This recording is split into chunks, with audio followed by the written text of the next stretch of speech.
அது உங்க கேரக்டர், இது என் கேரக்டர், நான் மாத்திக்க முடியாது. கணவருங்கிற லிஸ்ட்லயே அவர் போடலையே. அப்புறம் எனக்குமே லக்கேஜ் போடுற மாதிரி போடுவாரு, எங்க கொண்டுட்டு போனா சில நேரத்துல பாதியிலே விட்டுட்டு போயிடுவார் சார். அன்னைக்கு வந்து என் தாலியை கலத்திட்டேன் நான். இதனால நீங்க உங்க சந்தோஷத்தை இழக்கிறீங்கன்னு நீங்க நினைக்கவே இல்லையா? பரவாயில்ல. இல்ல சார், அவங்க முடியாதுன்னு சொல்றதெல்லாம் என்ன, அதை நான் சொல்லணும் என்னால முடியாது, என்னால முடியாதுன்னு அவர் எப்படி சொல்லலாம்? இந்த மாதிரி சின்ன சின்ன விஷயத்துக்குலாம் வந்து நீ இப்படி பேசிட்ட, அதனால நான் வந்து என் லைஃப் டைம்ல நான் இப்படி வைராக்கியமா தான் அதே வார்த்தை இருப்பேன். நான் பேசியிருந்தேன்னா அவங்களுக்கு வெளியில டென்ஷன் இருக்க மாதிரி எங்களுக்கும் இருக்கும் இல்லையா? வீட்டுல உட்காந்துட்டு இருந்தா டென்ஷனே இல்லைன்னு அர்த்தம். சின்ன பிள்ளையா தான் கத்துக்கலாம் சார், என்னுடைய வயசுல கத்துக்க முடியும்னு நினைக்கிறீங்களா? ஏன்னா அப்பா வந்து ரொம்ப ஒரு மாதிரி டார்ச்சர்னு கூட சொல்லலாம். நீங்க என்ன வைராக்கியம் வச்சிருக்கீங்க, எதற்காக அந்த வைராக்கியம்? அவ்வளவுதான். எனக்கு பிடித்த மருதாணியை வந்து 25 இயர்ஸா நான் வந்து போடுறது இல்லைன்னு ஒரு வைராக்கியம் வச்சிருக்கிறேன். நான் வச்சது வந்து ஒரு 5:30க்கு வச்சிருப்பேன். அவர் 6 o'clockலாம் வீட்டுக்கு வந்துட்டாரு. சோலி முடிச்சு வந்தோன்னா கொஞ்சம் டீ போடு அப்படின்னாரு. என்னடா கேட்ட? ஒரு ஜோக்கா இங்க பாருங்க என்னோட கையில மருதாணி வச்சிருக்கிறேன்னு காமிச்சோன்னா அவருக்கு ரொம்ப கோவம் வந்துருச்சு. ரொம்ப பயங்கரமான ஆளா இருப்பாரோ? இது உனக்கு இப்ப தேவையா? இந்த அழகை பாக்குறதுக்கு தான் நான் 6 மணிக்கு ஓடி வந்தேன்னா, அட பாவி, கைய கழுவிட்டு வந்துட்டு நீ டீய போடுற வேலையை பாருன்னாரு சார். பயங்கரமான ஆளா இருக்கேடா. என்னுடைய வளகாப்புக்கே வச்சது இல்ல, உங்க வளகாப்புக்கே வச்சது இல்ல. மருதாணி பெண்களுக்கு எவ்வளவு அழகா இருக்கும் நீங்க சொல்லுங்களேன். அது இல்லன்னா இல்லங்கிற லெவல்ல நான் இருந்தவ சார். பட் இப்ப என்னுடைய இது வந்து அந்த வைராக்கியத்தை கடைபிடிச்சுக்கிட்டு இருக்கிறேன். இதெல்லாம் ஒரு பெருமையா பாஸ்? எனக்கு பெருமைடா எருமை. அப்பா சொன்னதால மல்லிகைப்பூ வைக்காம இருந்தேன், பல வருஷம் வைக்காம இருந்தேன். மல்லிகைப்பூ வைக்கிறது? மல்லிகைப்பூ வைக்கிறது இல்ல சார். ஐயோ ஐயோ, பூ வந்து சார் எனக்கு தொங்க தொங்க வச்சுக்கணும்னு ஆசை. மல்லிகைப்பூ வாசனை ரொம்ப பிடிக்கும். உனக்கு பிடிக்குமா? எனக்கும் பிடிக்கும். டிசம்பர் மாசம்னா டிசம்பர் பூ தான் கலர் கலரா வைப்போம். நிஜமாதான் சொல்றியா? அதெல்லாம் அது ஆசையா போயிடுச்சு சார் எனக்கு. ஏன்னா அப்பா வந்து ரொம்ப ஒரு மாதிரி டார்ச்சர்னு கூட சொல்லலாம். நீ என்ன சொல்ற? ஆனா எங்க அப்பா இறந்ததுக்கு வந்து நான் போயிட்டு கூட கூடயே அவருக்கு பூ கொட்டிட்டேன். அவர் எதுக்காக சொன்னாருன்னு எனக்கு தெரியல. பாத்தீங்களா, செல்லத்துக்கு ஒண்ணுமே தெரியல. அவர் சாக வரைக்கும் டை அடிச்சுக்கிட்டாரு. எனக்கு ஏன் வைக்க வேண்டாம்னு சொன்னாரு எனக்கு தெரியல சார் இது வரைக்கும். இவள பிராங்கா பேசுனதுக்கு ரொம்ப தேங்க்ஸ். எப்படி வைக்க வேணாம்னு சொல்லிருப்பார்ல, எப்படி சொன்னாருன்னு அது ஒரு குதர்க்கமா சொன்னாரான்னு எனக்கு தெரியல, இல்ல எனக்கு சேஃப்டி பண்ணணும்னு சொன்னாரான்னு எனக்கு தெரியல. நமக்கு மட்டும் ஏன் இப்படி எல்லாம் நடக்கிறது? பட் அந்த சின்ன வயசுல வந்து ஆசையா இருக்கும், கொலுசு போட்டுக்கணும் ஆசையா இருக்கும், மல்லிகைப்பூ வச்சுக்கணும் ஆசையா இருக்கும், பாவாடை சட்டை போட்டுக்கணும் ஆசையா இருக்கும். போதும் போதும் போதும், லிஸ்ட் பெருசா போய்கிட்டு இருக்கு. அதுக்கப்புறம் அந்த மல்லிகைப்பூ மேல ஒரு கிரேஸே போயிடுச்சு எனக்கு. ஒரு காலத்துல வந்து இவரு எப்ப பார்த்தாலும் சிடு சிடுன்னு வண்டியில கொஞ்சம் கூட்டிட்டு போங்கனாலே சிடு சிடுன்னு அவனை மாட்டாடா என் பம்பர கட்ட மண்டே. ஹெவி லைசன்ஸே வச்சிருக்காரு. எனக்குமே லக்கேஜ் போடுற மாதிரி போடுவாரு, எங்க கொண்டுட்டு போனா சில நேரத்துல பாதியிலே விட்டுட்டு போயிடுவார் சார். என்ன கொடுமை சரவணன். அவ்வளவு ஒரு வெறுப்பு. அவருக்கு டபுள்ஸ் போகணும்னா பிள்ளைங்களே அழைச்சிட்டு போக மாட்டாரு எங்கேயுமே. அப்புறம் பார்த்தா சைக்கிள் வாங்கி 30 வயசுல சைக்கிள் கத்துக்கிட்டேன். 40 வயசுல 2 வீலர், 45ல கார் ஓட்டுறேன் சார். எந்த கோஆர்டினேஷன் இல்லாம ரொம்ப கஷ்டப்பட்டேன் சார். உனக்கு வேற ஆசையெல்லாம் வரக்கூடாதா? கால்ல 3 கண்ட்ரோல், 3 கண்ணாடியை பார்க்கணும், வெளியில வேற ரோட பாத்துக்கணும், இந்த பக்கம் கியர், இந்த பக்கம் வந்து ஸ்டியரிங். பெரிய விஷயம். இவ்ளோ கஷ்டப்பட்டு வீட்ல எல்லாம் பயந்தாங்க, கார் ஓட்டாதனாங்க. வேற வழியே இல்ல. டிரைவிங் ஸ்கூல்லாம் போனதே கிடையாது. இன்ச் இன்ச்சா நகர்த்தினேன், கேட்டை விட்டு கொஞ்சம் நகர்த்தினேன், வீட்டை சுத்தி சுத்தி வந்தேன். கிட்டத்தட்ட 1 மாசம் ஸ்ட்ரகிள் பண்ணேன் சார். அந்த நைட்ல தூக்கம் வராது, இது ஓட்டி ஆகணும். ஒரு விடாமுயற்சியா ஓட்டி சரியான பெருமை பீத்த கழிச்சுதே. இன்னைக்கு பாருங்க, பச்சை மிளகா வாங்குறதுல இருந்து பால் வாங்குறதுல இருந்து எல்லா வேலையும் பாத்துட்டு இருக்கேன் சார். கார்ல போய் தான் பாத்துட்டு இருக்கேன். நீங்க தவறா பண்ணிட்டீங்க. என்னப்பா சொல்ற? நீங்க டிரைவிங் ஸ்கூல் வச்சு கத்துட்டு இருந்தீங்கன்னா ஒரு வாரத்துல கத்துட்டு இருந்திருக்கலாம். அப்படியா? அப்படித்தான் வீட சுத்தி வந்தேன், நானே கத்துட்டேன். நீங்க டெவலப் பண்ணி சொல்றதுனால அது வைராக்கியம் உள்ள வந்துராது. எதா இருந்தாலும் பிராங்கா பேசுறாங்க. நான் வந்து அவர் மேல கோவத்துல தான் கத்துக்கிட்டேன். சின்ன பிள்ளையா தான் கத்துக்கலாம் சார். என்னுடைய வயசுல கத்துக்க முடியும்னு நினைக்கிறீங்களா? உன்னதான் நம்பி இருக்கணுங்கிற அவசியம் இல்ல, நானே என்னுடைய வேலைகளை பாத்துக்க முடியும், செஞ்சு காட்டுறேன் பாருங்கிறது ஒரு வைராக்கியம். பெரிய முந்திரி கொட்டை மாதிரி முந்திக்கிட்டு போனேன், கொட்டை எடுத்து அமிச்சிட்டாரா? என்ன வைராக்கியம் உங்களுடையது? அவர் கூட பைக்லயே போக மாட்டேன் சார். யார் கூட? ஹஸ்பண்ட். ஹஸ்பண்டா? என்னடி சொல்ற?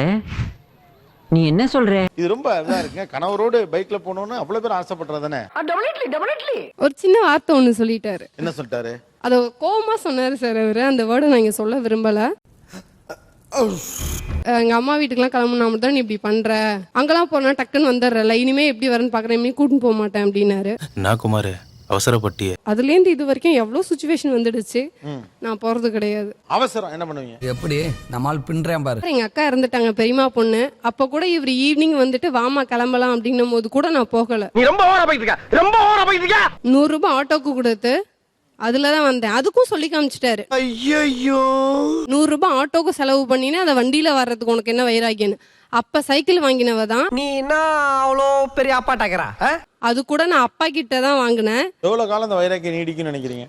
எப்பவுமே எனக்கு இது இருக்கும் சார். 1000 பேரை பாத்துருக்கிறேன், ஆனா உன்ன மாதிரி ஒரு டுபாக்கூரை நான் பார்த்ததே இல்ல. அவங்களுக்கு வெளியில டென்ஷன் இருக்க மாதிரி எங்களுக்கும் இருக்கும் இல்லையா? வீட்டுல உட்காந்துட்டு இருந்தா டென்ஷனே இல்லைன்னு அர்த்தம்.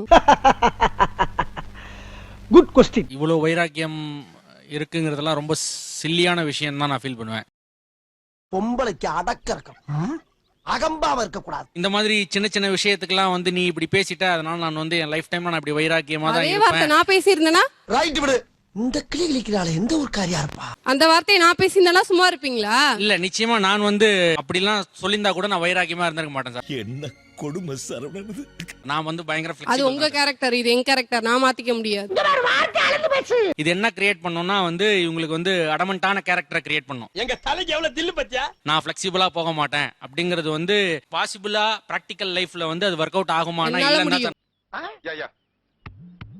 இல்ல சார், அவங்க முடியாதுன்னு சொல்றதெல்லாம் என்ன? அதை நான் சொல்லணும் என்னால முடியாது. என்னால முடியாதுன்னு அவர் எப்படி சொல்லலாம்? அவனே செத்தங்கடா, அவன் உங்ககிட்ட மாட்டலடா, நீங்க தாண்டா அவங்கிட்ட மாட்டிருக்கீங்க. அவங்க வந்து என்ன ஆவாங்கன்னா இது வந்து அவங்க அடமண்டாவே ஃபீல் பண்ணிட்டு இது வெஞ்சன்ஸ் வெல்லிங்கும் கிரியேட் பண்ற மாதிரி ஆயிடும். கரெக்ட்.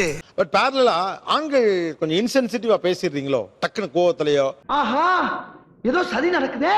சம்டைம்ஸ் டென்ஷன்ல அந்த மாதிரி வந்துடுது இல்ல சார். டென்ஷன்ல கூட எப்படி அப்படி எல்லாரையும் நீங்க சொல்லிட முடியாதுல்ல. அப்போஸ் நான் சொல்லி அவங்க வந்து கேட்கலன்னும் போது நமக்கு டென்ஷன் வரதான் சார். இது நான் குமார் அவசரப்பட்டிய ஒரு ஃபங்க்ஷன் போது பூ வாங்கிட்டு வர சொன்னேன், அவங்க மறந்துட்டாங்க. ரொம்ப அவசியமா அப்ப பூன்னு ஒரு வார்த்தை தான் கேட்டாரு. என்ன சண்டைக்கு வர்றையா? இருக்கிற பூ வச்சு அட்ஜஸ்ட் பண்ண மாட்டியா அப்படின்னு கேட்டாரு. அன்னிலேருந்து நான் பூ வைக்கிறதே விட்டுட்டேன். என் சர்வீஸ்ல இந்த மாதிரி ஒரு கேவலமான ஜென்மத்தை நான் பார்த்ததே இல்ல சார். மேரேஜ் ஆன புதுசுல இருந்தே வந்து நான் வந்து இவகிட்ட சொல்றது என்னன்னா நிறைய பூ வச்சுக்கணும் அப்படின்னு தான் நான் சொல்லுவேன். நீங்க ஏன் சார் இவ்வளவு டார்ச்சர் பண்றீங்க? அவ வந்து எப்படின்னா ஜாஸ்தி லாங்காலாம் வச்சுக்க மாட்டேன் அப்படின்ற மாதிரி. இதெல்லாம் தாண்டா கால கொடுமை. ஸோ அந்த ஜாபுக்கு போகும்போது எதேர்ச்சியா அவங்க பூ வச்சுன்னு போனதை நான் வந்து அவங்க கிட்ட நான் சொன்னேன். ஏன் உனக்கு இந்த வேலை? நீ வாங்குற இந்த 10-5 பிச்சைக்கு இது தேவைதானா? நான் சொல்லி நீ இத்தனை நாள் வைக்கல, இப்ப ஏன் வச்ச அப்படின்னு கேட்கறதுக்கு உண்டான அர்த்தம் என்ன சார்? வந்து இப்ப நான் என்ன உங்கள்ட்ட சொல்றது? நான் சொல்லும் போதெல்லாம் நீ நிறைய பூ வைக்கவே இல்லை, இப்ப ஏன் வந்து நிறைய, இப்போ நீ எதை பேஸ் பண்ணி நீ பூ வச்சுன்னு போற யாரா இவனுங்க, எங்கிந்திரா வந்துக்கிறானுங்க அப்படின்ற கொஸ்டினை நான் கேட்க தான் செஞ்சேன். அது எப்படி கேட்க தோணுது?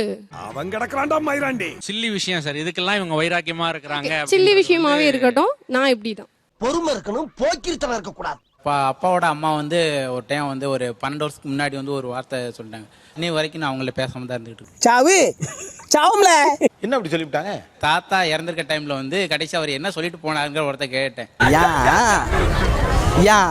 நீ உன் வாயை மூடிட்டு இரு அப்படின்னு ஒரு சடனா சொன்ன வார்த்தைனால தான் இன்ன வரைக்கும் பேசாமலே இருந்துகிட்டு இருக்கேன்.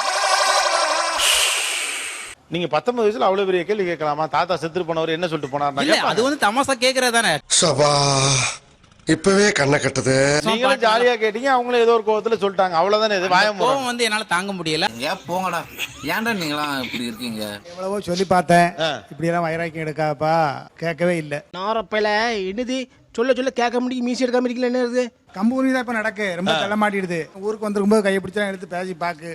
இவன் ஒரே வைராக்கியமா இருந்துகிட்டு இருக்கான். செத்தப்பையில நாரப்பையில மூஞ்சி மாறையும் பண்ணி போயிடலாம். ஒரு குறிப்பிட்ட வயசுல பாட்டி தவறி போயிட்டாங்கன்னு வச்சுக்கேன், உங்க மனசு என்ன, உங்களுக்கு எப்படி இருக்கும்? அப்ப எப்படி இருக்குன்னு தெரியல. பரவாயில்லையே, நான் நினைச்ச மாதிரி நீ இருக்கிய. சொந்த மாமா பையனுக்கு என்ன மேரேஜ் கழிச்சு கொடுத்தாங்க. சரி. ஆனா எனக்கு கொஞ்சம் ஓரளவுக்கு நல்ல வசதியான குடும்பம். நான் ஒரே பொண்ணு. சமூகம் பெரிய இடம் போல் இருக்கு. அவங்க அபகரிக்கணும்னே கொள்ள கூட்டம் நுழைஞ்ச மாதிரி நுழைஞ்சிட்டாங்க. கோர்ட்ல கேஸ் போட்டிருந்தேன். கேள்வி கேட்கும்போது என் அத்தையும் என் கொழுந்தனும் சொன்னாங்க, எனக்கு யாருன்னே தெரியாது, நெஞ்சமெல்லாம் பொண்ணா இருக்கு தம்பி, என் மகன் கட்டிட்டு வந்துட்டான்னு சொன்னாங்க. அன்னைக்கு வந்து என் தாலியை கலத்திட்டேன் நான். இந்த வார்த்தை ஏன் கேட்டேன்னு ஒரு வார்த்தை கேட்கணும்ல, அவ்வளவுக்கு ஒரு சொர்ணம் இல்லைன்னா என்ன மனுஷன்? கரெக்ட், நியாயமான பேச்சுப்பா. அதுக்கப்புறம் அவர் சொல்லலையா தாலியை போட்டுக்க? எப்படி சொல்லுவாரு? இருந்ததுலயும் முன்னியம் இல்ல, போனதுலயும் முன்னியம் இல்லன்னு சொல்லிட்டேன். நாம் யாருக்கு என்ன தீங்கு செய்தோம்? இந்து முறைப்படி சில இதுகள் சடங்குகள் செய்வாங்க தாலியை வச்சு, அது செய்ய மாட்டேன்ட்டேன். என்ன கொடுமை சரவணன். உங்களுக்கு சென்டிமெண்ட்ஸ் கிடையாதா? அடிப்படை சென்டிமெண்ட்ஸ்னு சில இருக்கும்ல, நம்ம ஃபார்மாலிட்டிஸ். அத வேற ஞாபகப்படுத்திட்டீங்க. கணவருங்கிற லிஸ்ட்லயே அவர் போடலையே. அப்புறம் அந்த பிள்ளைகள் 7 பிள்ளைகள் பிறந்ததோட சரி. அட பாவியலா, இப்படி தாண்டா அசிங்கப்படுறதுனா வாழ்க்கையில. தாலியை கலத்தின பிறகு உறவு முறை கொண்டாட முடியுமா? ஆனா உண்மையிலேயே உங்க மனசு திருப்தி ஆயிடுச்சா அப்படிலாம் செஞ்சதுனால? நீங்க என்ன எல்லாத்துக்கும் கேள்வி கேட்டுங்கறீங்க? உங்க கோவம் தணிஞ்சிருச்சா? தனியல்ல, அவர் சாகம் தண்ணி தனியல. பெண்களின் கோவம் ரொம்ப உச்சமா தான் இருக்கு. கோவம் வந்துருச்சுனா அவங்க வச்சிருக்கதே 2 சின்ன கிட்ஸ். என்ன அழகான வாழ்க்கை. அதுல வந்து அழகா பைக்ல வந்து என்ஜாய் பண்ணி போகணும் சார். உங்கள மாதிரி மனுஷன்லாம் இருக்கனாலதான் கொஞ்சமாச்சும் மழை பெய்யுது. நீங்க கால ஃபுல்லாம அவரோட பைக்ல போகாம இருந்து அவர் சொன்ன ஒரே ஒரு வார்த்தைக்காக நான் பிடிச்சிட்டு நின்னு இதனால நீங்க உங்க சந்தோஷத்தை இழந்துக்கிறீங்க, உங்க மைண்ட பிரஷர் ஆக்கிக்கிறீங்க. இந்த இன்னைக்கு வர்ற ப்ரோக்ராம்க்கு கூட 4 பேர் அழகா பைக்ல வந்திருக்கலாமே. நல்லா இருப்படா போடா. ஒன்னெல்லாம் ஒண்ணும் பண்ண முடியாது. அவர் இங்கே சொல்றாரு, நான் எத்தனையோ தடவை அதுக்காக சாரி கேட்டிருக்கேன்.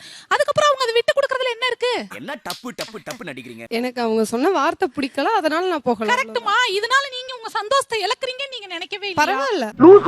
லூஸ் இல்லனே மென்டல்.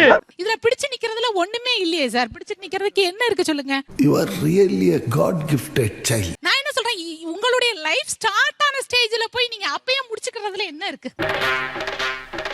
எனக்கு பிடிக்கல, நான் போகல. எவ்வளவு நாளைக்கு? லைஃப் லாங் நான் இப்படிதான் இருப்பேன். பயங்கரமான கல்லூரி மங்க. இவங்க சாரி கேட்டா அவர் ஒத்துக்கிறாருல சார். அந்த மாதிரி இவங்க லைஃப்ல அப்ப தப்பே பண்ணலையா நான் கேக்குறேன்.